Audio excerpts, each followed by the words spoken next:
Okay, so I binged Salty Deacons, Have You Ever Heard of series, and thought it'd be a fun idea for a video. Also, I bought Zelda Four Swords Adventures around a couple of years ago, and we've been trying to finish it ever since with a friend. We tried playing Triforce Heroes, but it has no two-player mode, making it the worst Zelda game ever. I don't know about that, it just sucks. As for Four Sword Adventures, the thing is that the GBA isn't that immersive in Four Sword Adventures. It's more annoying to me. That's also along with so many level design issues, the graphics being so scaled down to accommodate to the GBA's resolution, the hitboxes that are kinda confusing sometimes, the fact that the stages take almost an hour each to play. How hard the game gets, how if the GBA gets disconnected, you automatically quit to the title screen.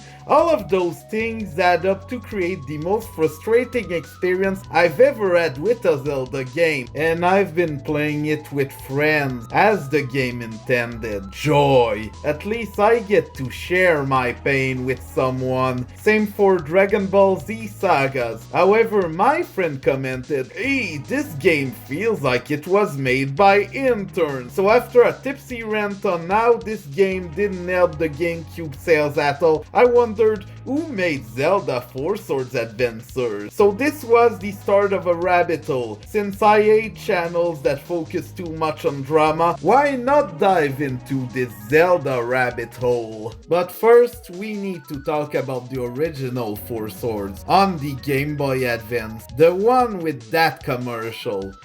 Game Boy Advance.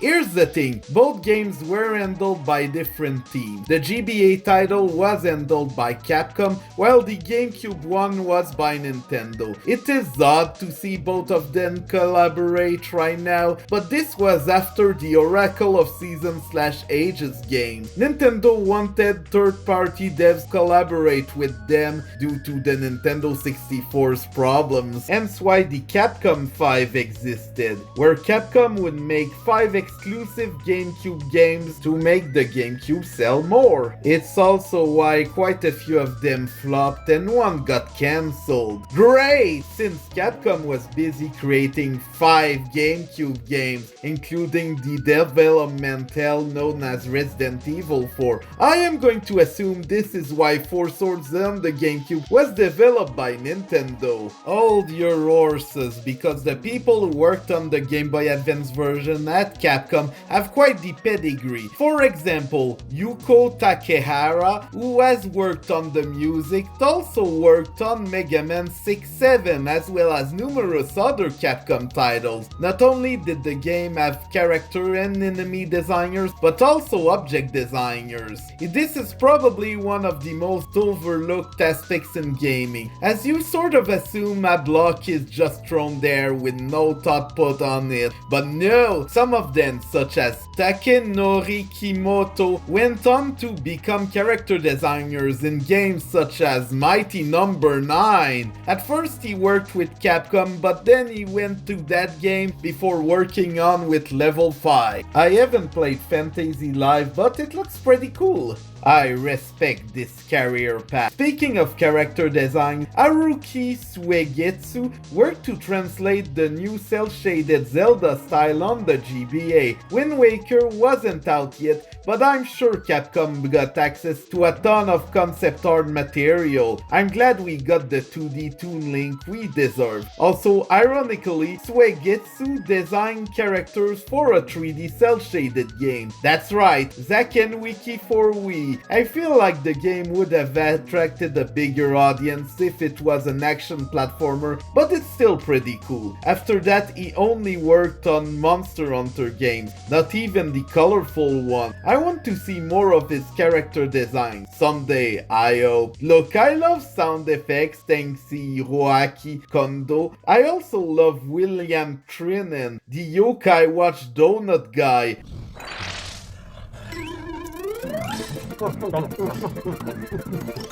Team, we're going to be powering through some meetings all day today, but to keep us going, I got us some snacks. Bill!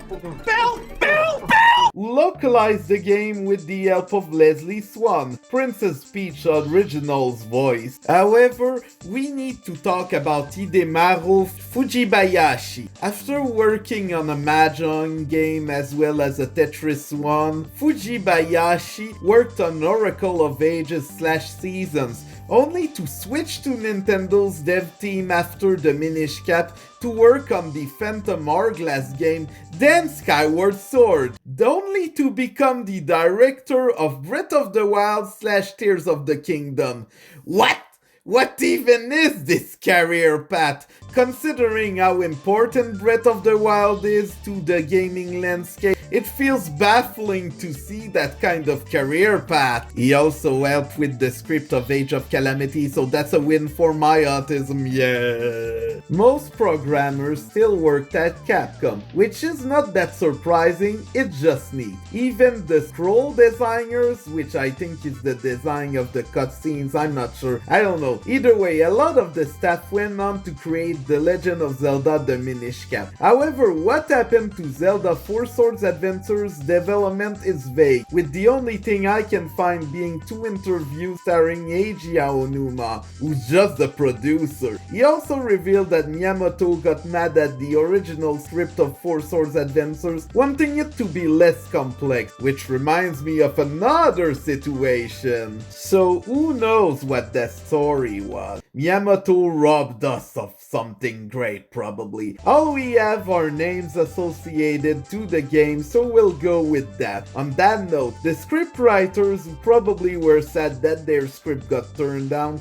are Aya Kyogoku and Daiji Imai. Aside from being one of the 7 sub-directors of Zelda Twilight Princess, this is the only time he wrote a story, which at least his coordinator job for Drag X Drive is something. Kyogaku started her video game career with Desperia for Dreamcast. Yes, she got to plan stuff. After working on the script for both Zelda Twilight Princess and Four Swords Adventures, she worked on the new Animal Crossing game. This is where she straight up became the director of the series. I know plenty of Animal Crossing fans who are upset about literally everything, it's just that I don't really care. Do not harass her.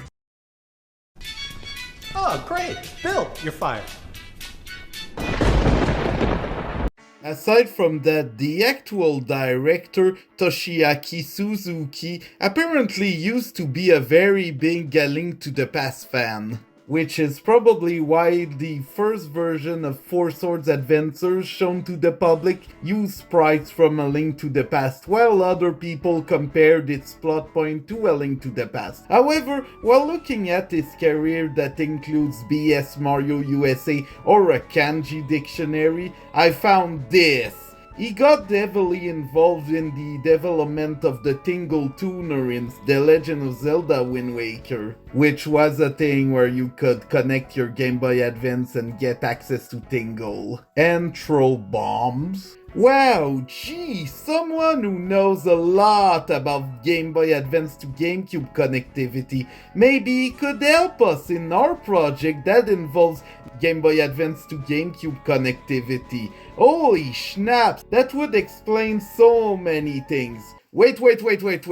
He directed Kirby's Tilt and Tumble. There was a Kirby Tilt and Tumble game in development for GameCube, as well as the Game Boy Advance that would have used a peripheral. Stage Debut was also there, but Stage Debut isn't really that important. So what if it was all connected? Maybe this director has a darker aura than what we think. Maybe he's more important than what we think, hence why he became a producer. Suzuki might be only using 1% of his power, just like Shaggy. Nintendo holds him on a leash to prevent him from using his own 100% power. Toshiaki Suzuki is more powerful than Go. Hey, it's Asuka Takayashi. You know, after composing for Four Swords Adventures, she went on to work on Ring Fit Adventures, Splatoon 2, but also she worked on Coconut Mall! I don't even like Mario Kart Wii much, but nobody can deny the raw power of Coconut Mall.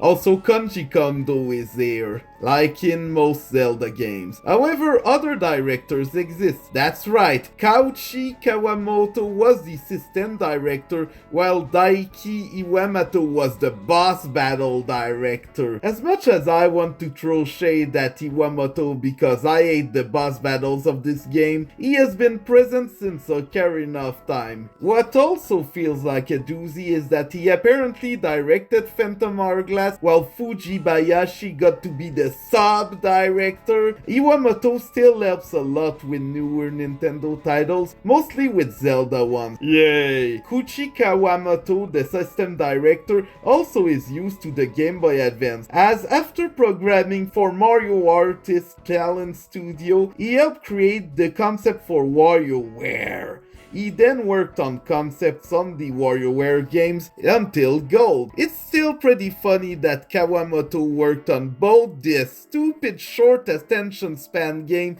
and a freaking Brain Age game. Of course he directed Brain Age. It's the one game that sold the DS to casual audiences. Other than that, the character designers still work at Nintendo. Good for them. It's just that hold the phone, Yasuyo Yamamoto did the arts for Metabots. A lot of the staff from this game, I feel like they barely started their gaming career. But no, we have the director who worked on old stuff as well as the programming director, Yasunari Sojima, who programmed F1 Race on the NES back in 1984, 20 years earlier. And it has been 22 years since Four Swords Adventures launched.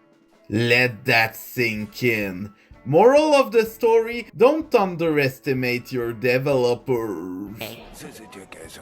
What? I found an interview for The Legend of Zelda The Minish Cap. It is said by Fujibayashi that the Four Swords trilogy consists of the Game Boy Advance Four Swords, the Gamecube one, and the Minish Cap. So I have to cover the Minish Cap as well. At the very least, most of the staff from the Game Boy Advance Four Swords Quest and Minish Cap overlap, which is probably, now that I think about it, why Four Swords Adventures was developed by someone else. Nintendo were the ones with the rights after all. It should be noted that Koji Ishida, who helped program the game, worked on the empty framework engine Capcom still uses to this day. Nose Take is the nickname of Takeshi Nose, who often was responsible for planning and a writer for Resident Evil Outbreak. That sort of explains everything. Shohei Okano and Satoshi Ukai both created the title due to their experiences of creating the title logo of Darkstalkers, Beatdown, Fist of Vengeance, Power Stone, etc. No more examples, no more. That's it. That's the video. It was a fun ride, but I don't want to do more research. Thank you for watching. Please like and subscribe and bye! Wait.